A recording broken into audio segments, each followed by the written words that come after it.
With us now is Melinda Fouts, and she is the author of Cognitive Enlightenment. Welcome to the show. How are you? Thank you. I'm doing great. How are you? Good. I'm feeling at peace. Just being with you is like very peaceful experience. We were talking about in the green room about mindfulness. What does mindfulness encapsulate for you? It is about disciplining our minds. We all have these turbulent thoughts going around in our head all the time, and we let external situations disrupt us, and we have thoughts about it. But more importantly, we have internal thoughts that are disrupting us. And so the external ones would be the driver in front of you, the driver that cuts you off, standing in line. And the internal are the internal thoughts we tell ourselves, the negative self-talk, the mind chatter. And mindfulness is about stopping that and disciplining yourself so you have a calm, quiet mindset, and then you don't disrupt your inner peace. We also talked about certain ages that you were, where moments of enlightenment happened. Can you walk us through those? You said 5, was it 15 or 12. 17? Oh, 12. 5, 12, and then a little older than that. So let's go back to that 5-year-old, the 5-year-old you. The 5-year-old me? Yes. I'm the second youngest of 7 children, and you learn to be very observant of how not to get in trouble. Okay.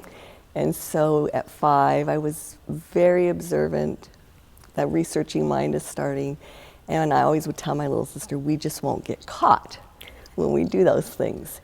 So that was very enlightening to me, to see all my siblings and where they were in how they got caught or whatever.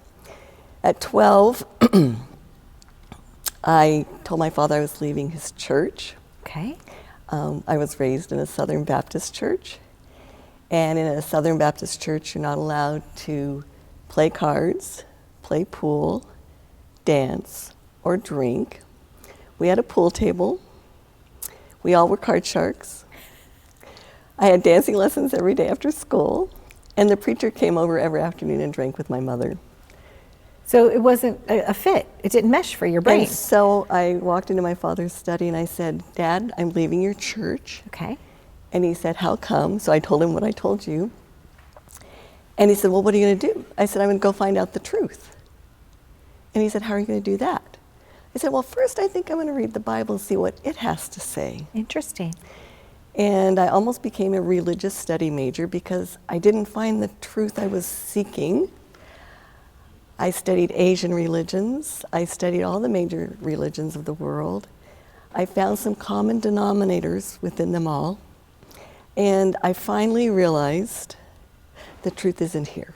Perfect. It's and not that's outside what's of keeping you. about your inner peace. Right. It's finding that. And you found that. I did. And you actually got to go hear the Dalai Lama. I did. How was that experience? It was wonderful. His energy is so light and loving and grounded at the same time. And it was 15 years ago, Donna, and I don't remember a thing he said at the lecture.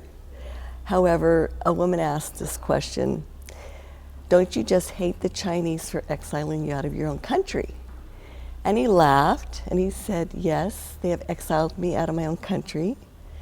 They have burned sacred texts and sacred temples. And then he taps his heart and he says, so why would I let them in here and disrupt my inner peace? And that was an aha moment. I decided I do not want anything outside of me to disrupt my inner peace. And that started an arduous journey. And it's a daily one, And right? a daily one. Because we're always evolving, constantly Right. evolving. You have been a coach for 20 plus years.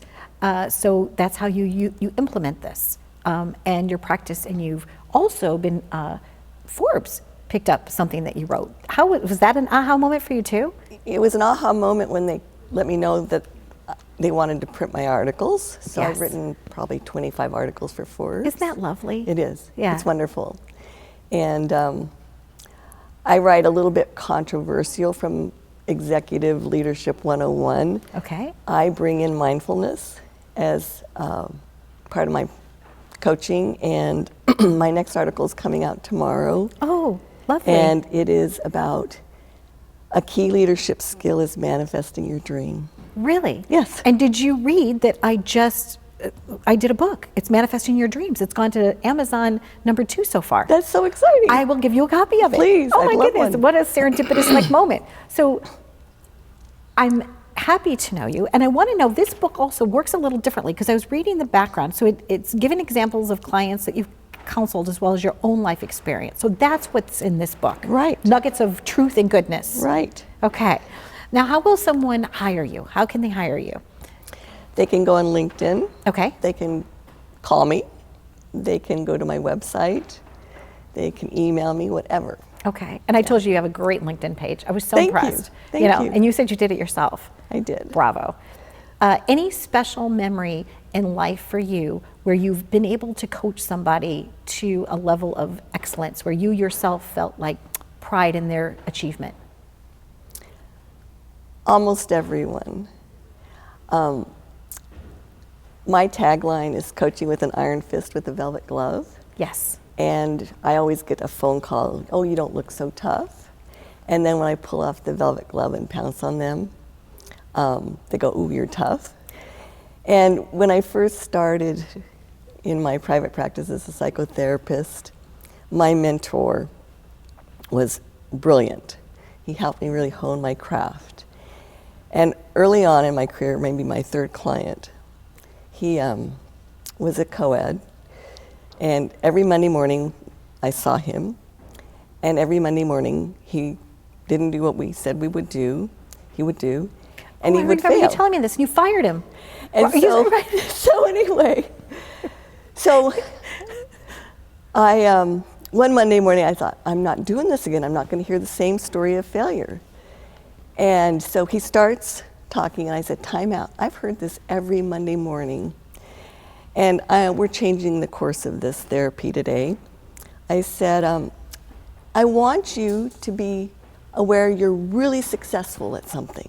And he sits up and he says, what is that? I said, failing life.